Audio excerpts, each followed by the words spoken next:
முதலமைச்சர் ஜோசப் விஜய் தலைமையில் நடைபெறும் தமிழக எம்பிக்கள் கூட்டத்தை புறக்கணிக்க திமுக முடிவு என தகவல். தொகுதி மறுசீரமைப்பால் தமிழகத்திற்கு ஏற்படும் பாதிப்புகள் குறித்து முதலமைச்சர் தலைமையில் இன்று எம்பிக்கள் கூட்டம்.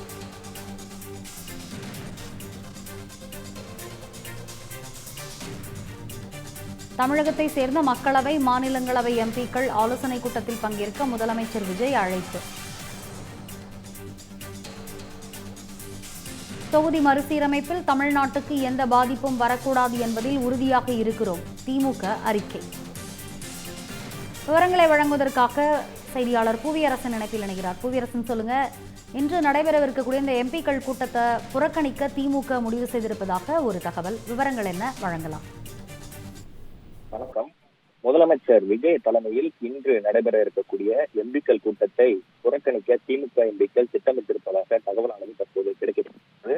மத்திய அரசின் தொகுதி மறுசீரமைப்பு பணிகள் மற்றும் அதனால் தமிழ்நாட்டிற்கு ஏற்படக்கூடிய பாதிப்புகள் குறித்து ஆலோசிக்க முதலமைச்சர் விஜய் தலைமையில் இன்று அனைத்து கட்சிகள் எம்பிக்கள் கூட்டம் என்பது நடைபெற இருக்கிறது. தமிழ்நாட்டைச் சேர்ந்த மக்களவை மற்றும் மாநிலங்களவை உறுப்பினர்கள் என அனைவருக்கும் தமிழக அரசு சார்பில் அழைப்பு என்பது விடுக்கப்பட்டிருக்கிறது. இந்த நிலையில்தான் காவிரி விவகாரம் முக்கியத்துவம் பெற்றுள்ள நிலையில் அமைச்சர் தலைமையில் எம்பிக்கள் கூட்டத்தை நடத்த இந்த பிரச்சனையை திசை திருப்பதற்கு இந்த தாவேக அரசு முனைப்பு காட்டுவதாக திமுக சார்பில் குற்றம் சாட்டியே இந்த கூட்டத்தை புறக்கணிக்க முடிவு செய்திருக்கின்றனர்.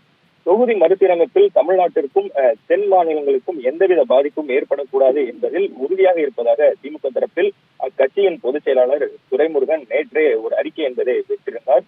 மேலும் இந்த விஷயத்தில் திமுகவுக்கு பாடம் எடுக்க எந்த கட்சிக்கும் தகுதி இல்லை என்றும் அந்த அறிக்கையில் அவர் குறிப்பிட்டிருந்தார். இந்த நிலையில் முதலமைச்சர் விஜய் தலைமையில் இன்று நடைபெறவுள்ள இந்த அனைத்து கட்சி எம்பிக்கள் கூட்டத்தை புறக்கணிப்பதற்கு திமுக திட்டமிட்டிருக்கிறது. ஏற்கனவே பார்த்திருப்போம், காங்கிரஸ் கட்சி, அதாவது திமுக கூட்டணியில் இருந்து காங்கிரஸ் கட்சி சட்டமன்ற தேர்தலுக்கு பிறகு தாவேக கூட்டணிக்கு சென்றிருந்தது, கவனம் பெற்றிருந்தது. அதன் காரணமாக திமுக இந்த அதே நிலைப்பாட்டில் இருக்குமா, இந்த மறுசீரமைப்பு பொறுத்தமட்டில் அதே நிலைப்பாட்டில் இருக்குமா அல்லது மாறுபட்ட கருத்தை எடுக்குமா என்ற ஒரு எதிர்பார்ப்பு இருந்தது. இந்த நிலையில்தான் திமுக அதே நிலையில் தொடரும் என்றும், ஆனால் இந்த அனைத்து கட்சி கூட்டத்தில் திமுக பங்கேற்காது என்றும் தெரிவிக்கப்பட்டிருக்கிறது. அதனை குறிப்பிட்டு இன்றைய தினத்தை நடைபெற இருக்கக்கூடிய இந்த எம்பிக்கள் கூட்டத்தை புறக்கணிக்க திமுக திட்டமிட்டிருக்கிறது. அதே மாதிரி பார்த்திருப்போம், காங்கிரஸ் கட்சியின் அந்த மக்களவை எதிர்கட்சி தலைவராக இருக்கக்கூடிய ராகுல் காந்தி தமிழகம் வந்திருந்த போது இந்த மறுசீரமைப்பில் யார் ஆதரிக்கிறார்களோ அவர்கள் எட்டப்பர்கள் என்று ஒரு குறிப்பிட்டிருந்தார். அது திமுகவுக்கு மறைமுகமாக விமர்சிக்கிறாரா அல்லது திமுக இந்த நிலைப்பாட்டை மாற்றிவிடக் கூடாது என்ற ஒரு கருத்தை முன்வைத்து அவர் மறைமுகமாக ஒரு விமர்சனத்தை வைத்திருந்தார். இந்த நிலையில்தான் இந்த கூட்டத்தை திமுக இந்த கூட்டத்தில் பங்கேற்கும் என்று எதிர்பார்த்த நிலையில் திமுக எம்பிக்கள் இதனை புறக்கணிக்க முடிவு செய்திருப்பதாகவே ஒரு தகவல் என்பது தற்போது கிடைக்கப்பட்டிருக்கிறது. அது மட்டும் இல்லாமல் காவிரி விவகாரத்தை முன்னிறுத்தி திமுக ஒரு போராட்டத்தை முன்னெடுத்திருந்தது. அது மட்டும் இல்லாமல் அனைத்து கட்சி கூட்டத்தை இது தொடர்பாக கூட்ட வேண்டும், முதலமைச்சர் இது தொடர்பாக கூட்ட வேண்டும் என்று எதிர்கட்சி தலைவர் உதயநிதி ஏற்கனவே சட்டமன்றத்திலேயே பேசியிருந்தார்.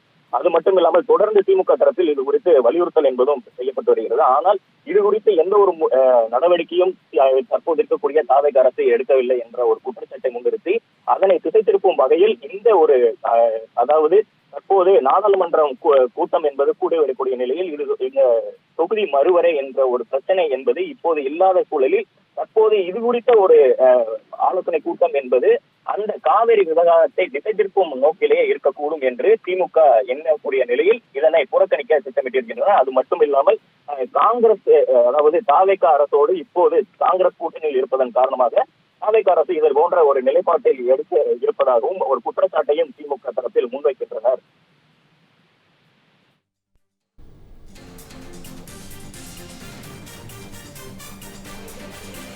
விரிவான